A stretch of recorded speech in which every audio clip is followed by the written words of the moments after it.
But so crazy. That was in October. No, beginning of November, we did our consultation for the round of IVF. We had to send all our paperwork, do all that. The fertility specialist told me my chances of success, as well as my chances to decrease the rate of miscarriage and all that kind of stuff, would be in my favor if I lost weight. So I lost 20 pounds before I started my round of IVF. I started in January of 2013, and it was insane. My body normally does what I want it to do. I know that sounds horrible, but like I'm usually pretty regular, and that was like the 1 month my period was late. You know, like I don't know if it was because I was so stressed and I was so excited, and my body was like, I'm not gonna cooperate now, so I'll deal with it. But we so the radio station paid for a round of IVF and all my drugs, which is fantastic, because I believe, like, my rough calculation with all of our treatments we had to get done, the freezing of our embryos after the procedure, all of my injections were like pretty high dosages, so the dollar goes up based on volume.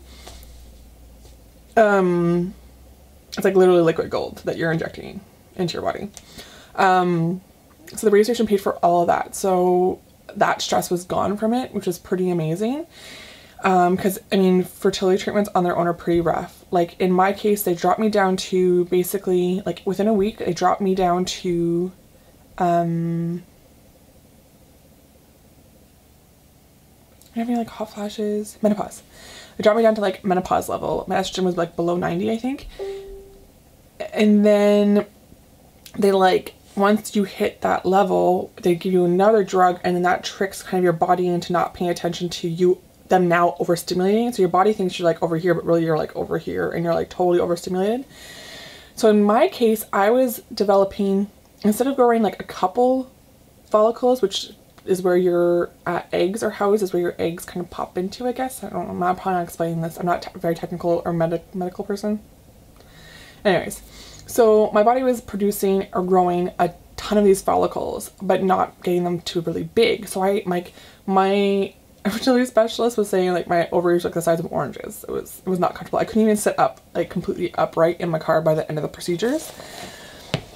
And all the while you're super uncomfortable, and they're doing like internal ultrasounds like every day or every other day. So definitely worth it, but quite the experience. Like there was days where I was super emotional and in so much pain, and just like, oh my god, they just need to take them out like now. Like, and my husband's like, Tash, just one more day, and that was like just one more day for like a week. I think I went like 4 or 5 days over what they expected me to go, so that affected my work and stuff. Thankfully I had a very my work was very cooperative and kind of understood what was going on. I was very honest about the whole procedure.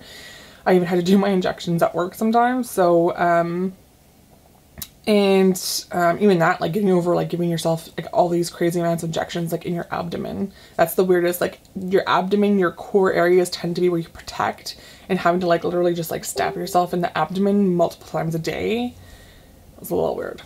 So finally, when I finally had the fertility specialist tell me, okay, you're taking your trigger shot tonight. This is when we're going to take your eggs. That was like the best day ever. The actual procedure of removing the eggs, not so much. Doesn't matter how much Valium and how many drugs they give you. It still hurts as hell.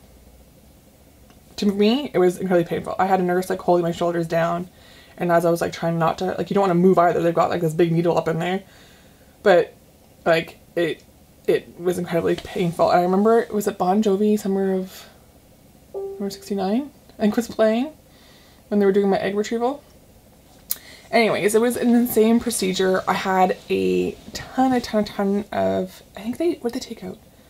18, 19 eggs. I had an insane amount, and then we had like a crazy amount of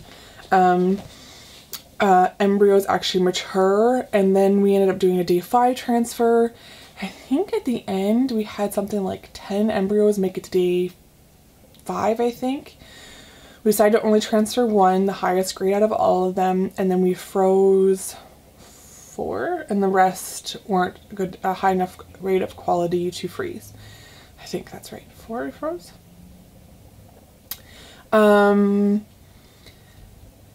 And then we, you know, play out the transfer. So they actually show you your embryo that they're transferring into you on like the microscope. They have a video up for you so you can actually see it before they go through the whole process. And then I remember laying there, and you have to have a full bladder, and they're like up in there. And I think because of how swollen my my ovaries were, my uterus was a little tilted, so the doctor had a really hard time getting the placement, and they didn't want to release the embryo until they had the right placement. So it took a really long time. And I remember the doctor being like, please just don't pee on me. And I was like, it's gonna happen if you don't get that bad boy in there pretty soon. So the process was insane. I learned a lot about my pain threshold and what I was willing to go through and do. But it was pretty insane. Like these women who go through these procedures countless amount of times, over and over and over again, back to back, you know, they just have so much drive, and like hats off to you, because one round, like, it did me in. So I can't even imagine doing like some people, you know, there's a real community out there in the infertility world, and you know, being a fairly publicized person with infertility, you know, I got to reach out. I blogged through my own blog, plus I blogged for the Auto Fertility Center, going through my whole procedure, my process. So I got to talk to a lot of women and some men. And there's some women, you know, they're like, yeah, we're on round 8 and we're still hopeful. And I'm like, oh my God, like round 1 and I was like bawling in the car. Like I can't even imagine 8 rounds. Like there's some people who are just, they, you know, have the strongest will to keep going through it. So I remember going through the whole process and then going in for the day for your blood work, and the nurse who taught us how to do our injections and walked us through the whole process, she was there and she saw me get my blood work done. So she kept an eye on my results, and usually you don't hear back until like the clinic is closed, like in the afternoon, when they're going through all the results from the day. But she kept an eye on my results, so as soon as it came out, she grabbed them, and because they were positive, she wanted to call and give me the news herself. So I got the very excited news. I think we had just gotten to Ryan's parents' place. We just got back from the fertility clinic, and we were having like coffee with his mom and dad, and I think one was uncles. And I get the phone call, and I'm like, I don't know if I can handle taking this phone call in front of everybody. So I kind of ducked off into the office, and it was positive, and we found out that we were pregnant for my son, Knox, and it was pretty insane. Like I couldn't even get off the phone without crying. Everybody was asking me if it was right. I just stood there crying. Like I couldn't even, it just felt like pretty insane. And then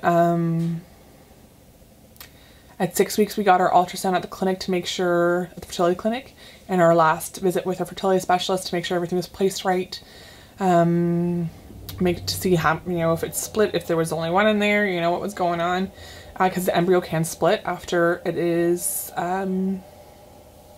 after it's placed. And so we got to see the heartbeat at 6 weeks, which is pretty insane. We announced through the radio station, I think around 8 weeks, that we were pregnant, which was early. A lot of people wait, you know, like to wait until after the 3-month mark, but we just felt so excited. I wanted to make the announcement through the Auto Fertility Center blog as well as my own, because there were so many people who had followed me through the entire process that I didn't want to make anybody wait any longer, or, you know, make assumptions, or I didn't want to announce through the Auto Fertility Center and then not be able to make that announcement through the radio station who we won the contest through, you know what I mean? And everybody's so amazing at the radio station. We still try, you know, send updates and pictures, and like super supportive. The staff was amazing. You know, it all started from them, and the whole reason why all 5 of us couples won is because the manager of the station, his son was born through IVF, so he fought really hard for everybody, you know, and stood by us all, and was really great. So you know, we got pregnant for my son, and you know, went through that whole rigmarole pregnancy. I wouldn't say I have the hardest pregnancies, but I wouldn't say I have the easiest ones either. It's pretty rough on my body. My hips and my back do not agree with pregnancy, I guess. I have a hard time sleeping. I get very, very uncomfortable. My entire first trimester, I'm extremely nauseous. Like to the point where I lose weight in my pregnancy because I have a hard time eating anything in the first couple months. Make up for it in the end though. So then after we had my son, I said, you know, sometimes I've heard of people after they have a child through IVF that they can conceive naturally, and we were told because it's both of us and it's that 1 in a million situation that the chances of us having a child of our own was very, very like slim to none. That if we wanted to have any more, we'd have to do embryo transfers because we froze some embryos. And so we have the embryos frozen for a year, and then I think it's like $300 or $500 a year to keep them frozen. And we just decided that we were incredibly blessed and so lucky to have had Knox and to have success with 1 round of IVF, to have a, you know, healthy, happy baby, and he's just like the sweetest thing in the world. So we just decided that you know, I wasn't super keen on doing any more fertility treatments, and we just felt good, you know, we felt good where we are. So we ended up releasing our embryos to the fertility center for research purposes, and we did that in hit them for a year. So Knox have been over a year. I think we get them at like in like February or March. So we released them, and then I got pregnant in May. So you know, no one ever told us we didn't need to use contraceptives, that not to worry, we would get pregnant on our own, it was 1 in a million, not an issue for us kind of thing. Not that it's an issue, but not to worry about it, about contraceptives. So my entire, like right after, from 6 weeks, once the doctor told me we were good to go after having Knox, having completely unprotected sex. So at any point I could have gotten pregnant. And see, that's the thing too. No one knows if it's something that like me having Knox kind of fixed my end of the fertility situation for us, or if it was just that 1 in a million situation and it's not going to happen again. We don't really know. So we're much more cautious now. But so Knox would have been a year and a half. Yeah, a year and a half. And we were only a couple months after releasing our embryos. I started feeling very, very nauseous and exhausted and all over the place, and exactly the same way I felt when I was pregnant for Knox. And Ryan's like, there's no way you're pregnant. And you know, it's one of those things where my head's telling me you're not pregnant, but my heart was telling me, girl, you be pregnant. You pregnant. So I took Knox for a checkup. I think it was probably his 18-month checkup or something around there. And I said, hey, do you mind while I'm here, can you run some blood work on me? I want to do a pregnancy test. And even my doctor was like, what do you want to do a pregnancy test for? I was like, well, I think I might be. I explained kind of my symptoms, that I'm never late, and I was at that point, I think like 3 or 4 days late, which may not seem like a lot, but to someone who's never late, that's a pretty big thing. And plus the way I was feeling, I was kind of like, okay. So she's like, well, it was a Friday, so she's like, I'm gonna run the test, but I won't get your results back till Monday or Tuesday. So my recommendation, if you don't want to wait that whole time, take a home pregnancy test, you know, and you might want to wait till tomorrow morning, because that way it's stronger. I didn't even wait for Ryan to be home. I got home, I basically like put Knox in his play area, and I went to the bathroom, and like second I took the test, it changed to a plus sign, and I almost fell off the toilet because I never had actually had a successful pregnancy reading. I got my pregnancy results over the phone through the Auto Fertility Center for Knox. But anytime I'd ever taken a pregnancy test prior to that, it was always a negative. So it was my first like time visually seeing that plus sign on a pregnancy stick, and I was like I didn't even know what to do. I was having like not a panic attack, but I was just like, what? This doesn't happen. Like, what the hell? So it was pretty insane. It was just all kinds of crazy, and we told everybody right away. Like, I think I was like 4.5 weeks, 5 weeks when we found out. Like, I was just pregnant, and but we told everybody right away because it was the same thing. We kind of felt like we were so excited. We were so lucky, and you know, another miracle baby. Like, and we had given everything away. Like, we had given all Knox stuff away. Luckily, a lot of it we gave away to Ryan's sister. We have kind of like, we were pregnant at very similar times for our first two, and then she's got a little boy who's a year older than Quinn, a year and a half older than Quinn. Anyway, so we're lucky that she kind of gave us a whole lot of stuff back, and then she gave us a bunch of stuff once we found out we were having a girl, from her oldest, which is a girl.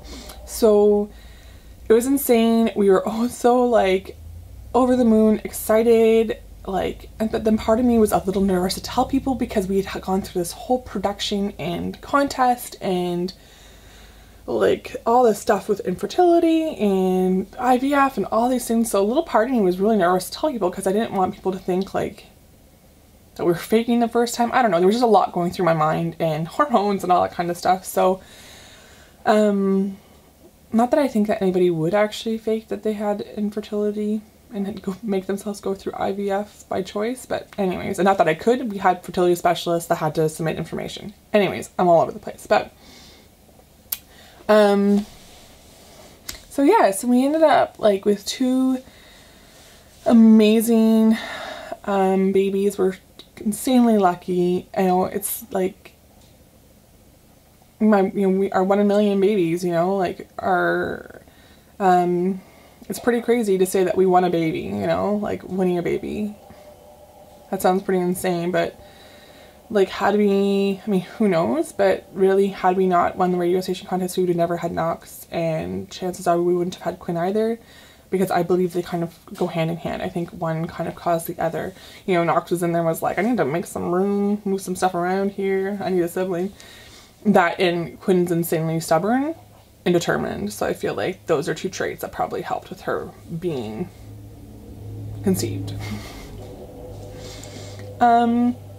So if you have any questions or anything I didn't cover, you can message me down below, or you can send me an email. If you don't feel comfortable, leave me a comment in the comment section below.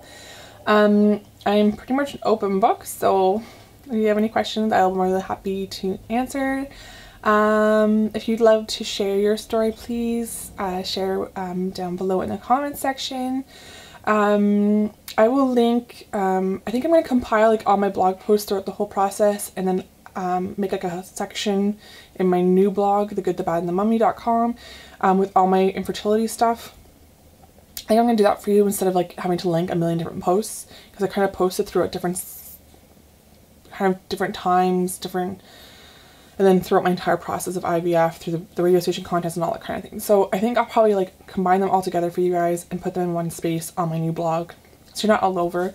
I will link the, there's actual, the video of us all finding out that we won through the High 9 YouTube channel. I'll link that down below for you as well. I also think that they might have some of our like pregnancy announcements on YouTube as well. I'll look, but I will post that all down in the description box below. Please give this video a thumbs up and subscribe to my channel.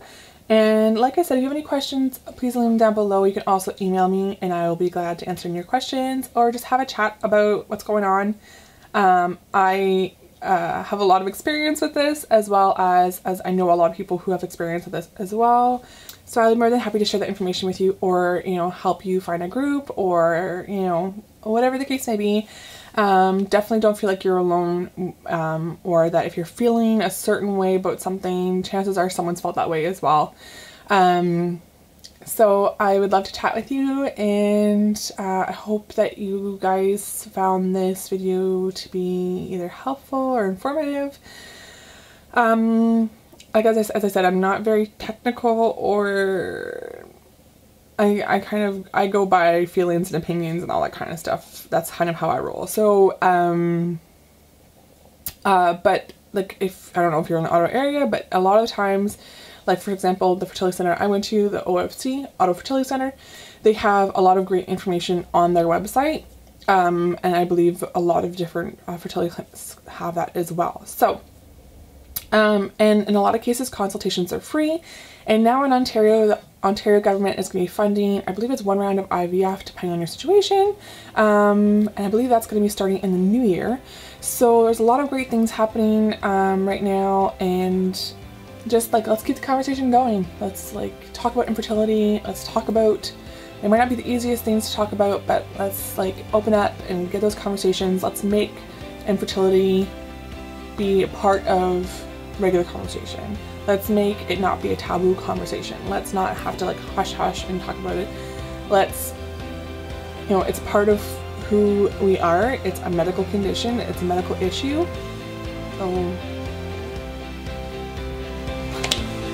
So I hope you guys have a fabulous day, and I will talk to you later. Thanks. Bye.